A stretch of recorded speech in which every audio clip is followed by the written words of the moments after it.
بسم اللہ الرحمن الرحیم وبہ نستعین انہ خیر ناصر ومعین وصلی اللہ علی محمد وآلہ الطاہرین۔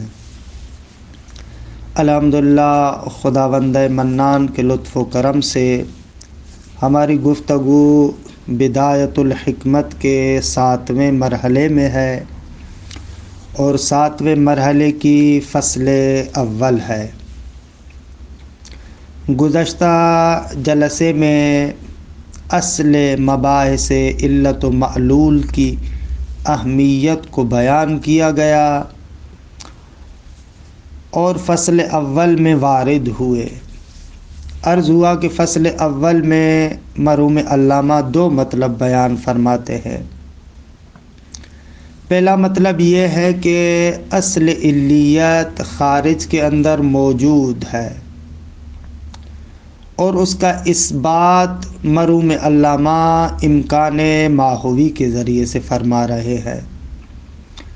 علامہ رحمۃ اللہ علیہ نے فرمایا کہ علت کو اگر مقام ذات کے اعتبار سے دیکھا جائے تو اس کی وجود اور عدم کی نسبت، وجود اور عدم کی طرف جو اس کی نسبت ہے وہ بالسویہ اور برابر ہے، لہذا ماہیت کو حالت امکان سے کسی بھی جانب اگر آپ نکالنا چاہتے ہیں، چاہے رجحان وجودی ہو چاہے رجحان عدمی ہو، علت کی ضرورت ہے۔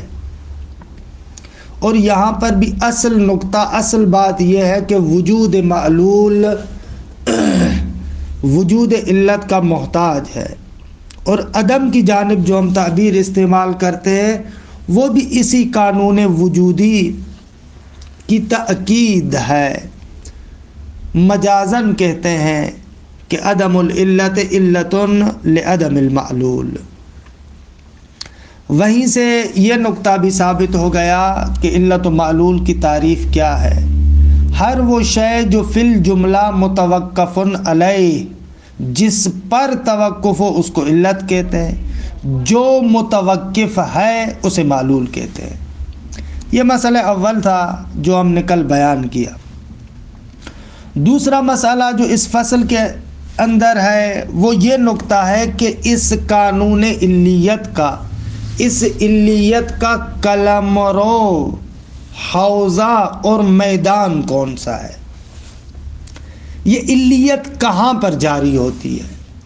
کہ اس مسئلے کو معمولاً فلسفی کتابوں میں مسئلہ جال کے نام سے یاد کیا جاتا ہے، اور یہ بحث اسفار میں یا شرح منظومہ میں مستقل اور جداگانہ طریقے سے مطرح ہے۔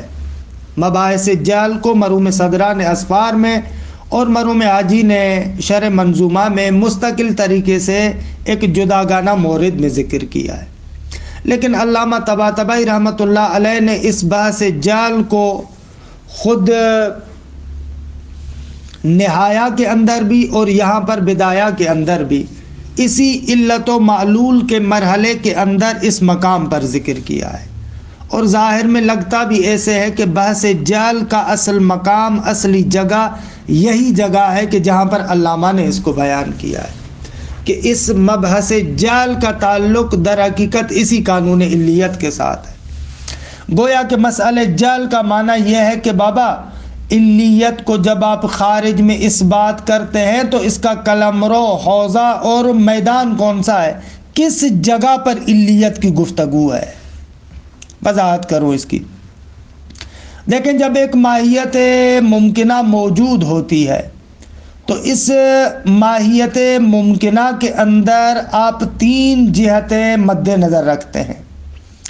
ایک اس ماہیت موجودہ کی ماہیت ہے، اور ایک کیونکہ ماہیت موجودہ ہے اس کا وجود ہے، اور ایک اس وجود کا یا اس ماہیت کا اس وجود سے متصف ہونا ہے۔ مثلا انسان موجود کو آپ مد نظر رکھیں، الانسان موجود، یہاں پر تین چیزیں، ایک ماہیت کے جو انسان ہے، ایک وجود کہ جو اس انسان کا وجود ہے، اور تیسری چیز ہے اس ماہیت انسان کا وجود سے متصف ہونا، درست ہے، کہ جس کو ہم اتصاف کہہ رہے ہیں۔ تو اب یہاں پر گفتگو یہ ہے کہ جب ایک ماہیت موجود کے اندر آپ ان تین جہتوں کو مد نظر رکھتے ہیں تو مستقیم اور ڈائریکٹ طریقے سے علت کے ساتھ ان تین جہتوں میں سے کون سی جہت وابستہ ہے؟ دوسرے لفظوں میں ماہیت موجودہ کے اندر علت کا اثر بذات مستقیم اور ڈائریکٹ اثر کون سا ہے؟ آیا ماہیت ہے، آیا وجود ہے، یا اتصاف ماہیت بالوجود ہے؟ یہ بحث ہے یہاں پر کہ پس مسئلہ جہل جو یہاں پر مطرح ہوتا ہے، مسئلہ جہل کے اندر اس نقطے کو ذکر کیا جاتا ہے کہ معلول بالذات جو علت کے ساتھ مربوط ہے، کیونکہ معلول جو علت کا اثر ہے وہ مستقیم طریقے سے کون سی چیز ہے؟ وہ ماہیت ہے، یا ماہیت کا وجود ہے، یا ماہیت کا وجود سے متصف ہونا ہے؟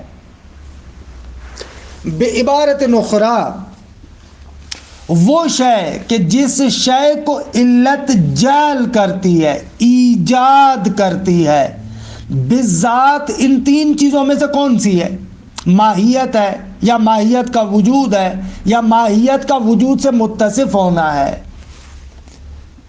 وَإِن شِئْتَ قُلْتَ الْمَجْعُولُ بِالذَّاتِ مَا هُوَ، وہ شے جو بالذات مجعول ہے اور علت کا اثر ہے وہ کون سی چیز ہے ان تینوں میں سے؟ یا ماہیت ہے، یا وجود ہے، یا اس ماہیت کا وجود سے اتصاف ہے؟ دیکھیں ہم لوگ اصالت وجود کے باعث میں پہلے مرحلے میں تفصیل سے بیان کر چکے ہیں۔ اب یہ جو میں مقام انتظام میں تین چیزیں فرض کر رہا ہوں، خارج میں ایک شے ہے، خارج میں فقط ایک ہی انسان ہے، وجود انسان ہے، لیکن عقل انسانی جب اس کو مقام تحلیل میں لے کر آئے تو وہاں پر اسی ایک واقعیت سے تین چیزوں کو انتزاع کرتی ہے، ماہیت، اس کا وجود، اور اس ماہیت کا وجود سے متصف ہونا۔ یہ مقام عقل کی تحلیل ہے، اور اسی اصالت وجود اور اعتباریت ماہیت کے باعث میں ہم نے بیان کیا کہ یہ جو انتزاع بھی ہے یہ انتزاع نفس الامری ہے، یعنی اس واقعیت خارجی کے اندر یہ تحمل پایا جاتا ہے، اس کے اندر یہ صلاحیت ہے کہ اس سے ان تینوں طرح کے مفاہیم کو آپ انتزاع کریں۔ یہ بحثیں ہم اصالت وجود اور اعتباریت ماہیت کے بحث میں تفصیل سے بیان کر چکے ہیں، لہٰذا یہاں پر اب ان تفصیلات کی آپ ہم سے توقع نہ رکھیں، ہم یہاں پر ڈائریکٹ مسئلہ جہل کی طرف جا رہے ہیں۔ تو سوال یہ ہے کہ بالذات ان تینوں میں سے کون سی جہت مجعول ہے؟ اچھا آپ یہ سوال کیوں اٹھا رہے ہیں؟ فرماتے ہیں یہ سوال ہم اس لیے اٹھا رہے ہیں کہ جب ہم واقعیت خارجیہ کو دیکھتے ہیں، واقعیت خارجیہ جو متن خارج کو تشکیل دیتی ہے وہ واقعاً ایک شے ہے، علت سے جداگانہ بھی این معنی یعنی وجود علت سے ہٹ کر ایک وجود ہمارے پاس ہے، اگرچہ علت وہاں پر حضور رکھتی ہے، اس کا انکار نہیں ہے، لیکن بالاخر اس علیت کے طریقہ کار میں علت کے علاوہ ایک اور چیز بھی پیدا ہوتی ہے، ایک اور چیز بھی وجود میں آتی ہے کہ جس کو آپ معلول کہتے ہیں۔ تو اب ہمارا سوال یہ ہے کہ یہ جو تین مفاہیم انتزاعی آپ نے لیے ہیں، ماہیت، وجود اور اتصاف ماہیت بالوجود، ان تینوں مفاہیم میں سے امر اصیل کون سا ہے؟ امر اصیل یعنی وہ کہ جو متن ساز ہے، جو واقعیت ساز ہے، جو واقعیت خارجی کو تشکیل دیتا ہے، وہ کون سی چیز ہے؟ وہ وجود ہے، ماہیت ہے، یا ماہیت کا وجود سے متصف ہونا ہے؟ اگر دوسرے لفظوں میں، آسان لفظوں میں یہ کہنا چاہتے ہیں کہ بالذات کس شے کو علت جعل کرتی ہے اور وجود دیتی ہے، کس شے کو جعل کرتی ہے، یہ مسئلہ ہے کہ بہرحال اس مسئلے کو دقیق طریقے سے سمجھنے کے لیے آپ کو اصالت وجود اور اعتباریت ماہیت کے بحث کو بہت ہی اچھے طریقے سے سمجھنا ہوگا، اور ہمارا فرض یہ ہے کہ آپ وہ سمجھ چکے ہیں، پڑھ چکے ہیں۔ مرحوم علامہ فرماتے ہیں کہ حق کے مطلب یہ ہے کہ آغا مجعول بالذات، کہ جو بالذات طریقے سے علت سے صادر ہوتا ہے وہ وجود معلول ہے، یعنی اس علیت کا قلمرو اور علیت کا حوضہ اور میدان وجود ہے۔ اثر علت کے جو اصلی اور بالذات اثر ہے وہ وجود معلول ہے۔ البتہ ماہیت کے لیے بھی ہم کہتے ہیں کہ وہ مجعول ہے، لیکن بالعرض۔ اتصاف ماہیت بالوجود یہ بھی ایک شیء مجعول ہے، لیکن بالعرض۔ بالعرض مجعول ہے یعنی کیا؟ یعنی جب علت نے معلول کو ایجاد کیا، جب معلول کا وجود متحقق ہوا، کیونکہ وہ وجود محدود ہے، لہذا خود بخود آپ وہاں سے کیا کرتے ہیں؟ ماہیت کو انتزاع کرتے ہیں۔ بس ماہیت انتزاع ہوتی ہے، ماہیت بھی مجعول ہوتی ہے، لیکن بالعرض وجود کو جیسے ہی جعل کیا خود بخود اس کی محدودیت بھی اس کے ساتھ ہے، اس کو کہتے ہیں مجعول بالعرض۔ اور جب مقام ذہن میں آپ نے ماہیت کو اور وجود کو افراز کیا اور آپ نے کہا کہ ماہیت اس وجود کے ساتھ متصف ہوتی ہے، یہ چیز بھی مجعول بالعرض ہے۔ یہ اصل نقطہ مبحث جعل کے اندر۔ اچھا، سوال مجعول بذات خود ماہیت کیوں نہیں ہے؟ آپ کیوں کہہ رہے ہیں کہ وجود معلول بذات خود مجعول ہے، ماہیت معلول مجعول نہیں ہے؟ فرماتے ہیں اس لیے کہ اصالت وجود اور اعتباریت ماہیت کے بحث میں ہم نے ثابت کیا کہ ماہیت امر اعتباری ہے، ماہیت متن خارج کو تشکیل نہیں دیتی، ماہیت واقعاً خارج میں جو شے منشأ آثار ہے اور بذات متن خارج کو تشکیل دیتی ہے وہ چیز ماہیت نہیں ہے، ماہیت امر اعتباری ہے۔ اور حالانکہ اس مرحلہ علیت میں جو ہم دیکھتے ہیں، علت جب معلول کو ایجاد کرتی ہے تو حقیقتاً ایک امر اصیل اور ایک امر واقعی جو واقع کے اندر متن خارج کو تشکیل دیتا ہے، ایک ایسی شے بنام معلول وجود میں آتی ہے۔ جب علت معلول کو ایجاد کرتی ہے تو واقعاً ایک شے عالم واقع کے اندر پیدا ہوتی ہے، نہ فقط اعتبار ہے، اعتباریت نہیں ہے، ایک امر اصیل جو واقع کو تشکیل دیتا ہے وہ ہمارے سامنے خارج میں ایک چیز پیدا ہوتی ہے، لہذا وہ ماہیت تو نہیں ہو سکتی، ماہیت تو امر اعتباری ہے۔ اصالت وجود اور اصالت وجود اور اعتباریت ماہیت کے بحث میں گزر چکا۔ اور اسی طریقے سے اتصاف ماہیت بالوجود وہ بھی مجعول نہیں ہو سکتا۔ کیوں؟ اس لیے کہ اتصاف دو طرفوں پر متوقف ہے، ایک ماہیت ہو اور ایک وجود ہو، پھر یہ ماہیت وجود کے ساتھ اتصاف پیدا کرے، تبھی ہم کہتے ہیں کہ اتصاف ماہیت وجود سے متصف ہے۔ یہ موقوف ہے اس بات پر کہ ماہیت بھی ہو اور وجود بھی ہو۔ اور اگر آپ کہیں کہ وہ شے کہ جو مجعول بالذات ہے وہ اتصاف ہے تو آپ کو ماننا پڑے گا کہ ماہیت اور وجود دونوں امر اعتباری ہو۔ کیوں؟ اس لیے کہ جب علت معلول کو وجود دیتی ہے تو ایک امر اصیل ہمارے سامنے ہوتا ہے، تین چیزیں تو نہیں ہوتی، ایک شے ہمارے سامنے ہوتی ہے۔ واقعیت خارجی میں ایک چیز آپ کے سامنے ہے، جب واقعیت خارجی میں ایک چیز آپ کے سامنے ہے اور وہ ایک چیز بھی امر اصیل آپ خود اتصاف کو قرار دیں تو اس کا لازمہ کیا ہوگا؟ اس کا لازمہ یہ ہوگا کہ ماہیت اور وجود دونوں امر اعتباری ہوں۔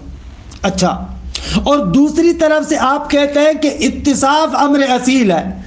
کیسے ہو سکتا ہے کہ اتصاف کہ جو خود متوقف ہے ماہیت اور وجود پر، کیسے ہو سکتا ہے کہ ایک امر اصیل دو امر اعتباریوں پر متوقف ہو؟ لہذا مجعول بالذات آپ خود اتصاف کو بھی نہیں قرار دے سکتے. بس ماننا پڑے گا وہ کہ جو اثر علت ہے وہ اثر علت وجود معلول ہے. اس مطلب کو بہت ہی دقیق اور صحیح طریقے سے اپنے پاس رکھیں، کیونکہ اس مسئلے کے ذریعے سے بہت سارے بعد والے مسائل حل ہونے والے ہیں کہ جو قلمرو ہے، جو حوزہ ہے، جو میدان ہے اس قانون علیت کا، وہ وجود ہے. وجود معلول بالذات علت سے صادر ہوتا ہے، یہ کہنا چاہتے ہیں. اچھا، اس عبارت کے ٹکڑے کو سمجھیں، انشاءاللہ پھر بعد میں دوسرے بحث میں وارد ہوتے ہیں. ثم ان المجعول للعلہ، یہ ثم ان المجعول سے اس فصل کا دوسرا عنوان کہ جو آپ نے علامہ نے فرمایا تھا نا وَأَنَّهُمَا فِي الْوُجُودِ، فصل کے اندر دو عنوان دے، فی اثبات العلیت والمعلولیہ، کہ یہ اب تک ہم گزشتہ جلسے میں بیان کر چکے. وَأَنَّهُمَا فِي الْوُجُودِ، اور یہ علیت اور معلولیت وجود میں ہے، یہ دوسرا مطلب ہے کہ جو اب یہاں سے بیان ہو رہا ہے. ثم ان المجعول بالعلہ، یہاں سے بیان ہو رہا ہے وَأَنَّهُمَا فِي الْوُجُودِ، اس کا بیان ہے. فرماتے ہیں کہ ثم، اس کے بعد جب آپ نے علیت کو خارج میں ثابت کر دیا تو ان المجعول للعلہ، وہ شے کہ جو مجعول بالذات ہے اور وہ شے جو بالذات اور اصالتاً علت کا اثر ہے، وہ کیا ہے؟ ثم ان المجعول للعلہ، وہ شے کہ جو مجعول علت ہے، یا آپ یوں بھی کہہ سکتے والاثر، اس مجعول کا بیان ہے، عطف تفسیری ہے. والاثر الذی تضع فی المعلول، وہ اثر کہ جس اثر کو علت معلول میں رکھتی ہے، یعنی وہ اثر کہ جو معلول کی صورت میں آپ کے سامنے آتا ہے، وہ کیا ہے؟ علامہ فرماتے ہیں کہ اس میں تین احتمال ہیں. اما ان یکون ہوا وجودہ، اگر ضمیر فصل کریں تو ہوگا وجودہ، ان یکون کی ضمیر جا رہے مجعول کی طرف، اثر کی طرف. فرماتے ہیں مجعول علت یا اثر علت یا تو خود وجود معلول ہے، ایک احتمال، او ماہیتہ، یا دوسرا احتمال کہ معلول کی ماہیت اثر اور مجعول علت ہے، او سیرورت ماہیت ہی موجودتاً، یا تیسرا احتمال یہ جو ماہیت وجود کے ساتھ متصف ہوتی ہے، یہ اتصاف یعنی ماہیت کا موجود ہو جانا، یہ مجعول بالذات ہے. تیسرا احتمال یہ، دوسرے لفظوں میں یہی اتصاف، ماہیت جو وجود کے ساتھ متصف ہوتی ہے. تیسرا احتمال یہ کہ مجعول بالذات اسی کو قرار دے. تین احتمال ہیں بھائی، تینوں احتمالوں میں سے کون سا احتمال درست ہے؟ لیکن یستحیل ان یکون المجعول هو الباہیہ، اگر محال ہے، ناممکن ہے کہ مجعول وہ جو اثر علت ہے وہ ماہیت ہو، نہیں ہو سکتا. کیوں؟ لما تقدم انہا اعتباریت، مرحلہ اولا میں آپ نے پڑھا کہ ماہیت ایک امر اعتباری ہے، یعنی واقعاً بالذات متن خارج کو تشکیل دینے والی نہیں ہے. لما تقدم، کیونکہ آپ نے جان لیا کہ انہا اعتباریت، ماہیت ایک امر اعتباری ہے. والذی للمعلول من علتہ امر اصیل، اور وہ شے جو علت کی جانب سے معلول کے لیے آتی ہے وہ ایک امر اصیل ہے. ایک امر اصیل ہے یعنی کیا؟ اس کا بیان یہ ہے کہ اس علیت کے طریقہ کار کے اندر، اس علیت کے سسٹم کے اندر واقعاً علت سے ایک جداگانہ چیز بنام معلول ہمارے سامنے رونما ہوتی ہے، درست ہے۔ دوسرے لفظوں میں اس علیت کے طریقہ کار میں ایک امر اصیل کہ جو بذات خود متن ساز ہے، متن خارج کو تشکیل دیتا ہے، وہ ہمارے سامنے رونما ہوتا ہے، اور وہ شے ماہیت نہیں ہو سکتی، کیونکہ اصالت وجود کے باعث میں آپ نے پڑھا کہ ماہیت امر اعتباری ہے، متن خارج کو تشکیل دینے والی نہیں ہے۔ یہ مطلب ہے اس عبارت کا۔ پس ماہیت کیا ہے؟ امر اصیل واقع نہیں ہو سکتا۔ الا ان الذی، کہ یہ دوسرا بیان ہے کہ انشاءاللہ اسی مرحلے کی تیسری فصل میں برہان آخر کے عنوان سے ملا صدرہ کا ایک خاص بیان ہے، ہم ذکر کریں گے۔ الا ان الذی سے اس بیان کی طرف اشارہ ہے کہ آخر دقت کرے، سر نیاز مندی معلول کیوں علت کا محتاج ہے، وہاں پر ذکر کریں گے۔ وہاں پر ملا صدرہ کا ایک خاص بیان ہے، حکمائے مشاء سے ہٹ کر ہے۔ حکمائے مشاء جو امکان ماہوی کو سر نیاز مندی اور ضرورت قرار دیتے، ملا صدرہ کہتے نہ، سر نیاز مندی وجود فقیر معلول ہے، کہ اس مطلب کی طرف اشارہ ہے۔ اسی مرحلے کی تیسری فصل میں برہان آخر کے ذریعے سے اس کو ہم تفصیل سے بیان کریں گے۔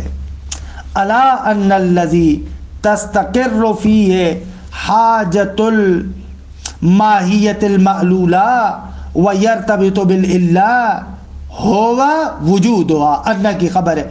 الا ان الذی تستقر فیہ حاجت الماہیت المعلولہ ہوا وجودہا لا ذاتہا۔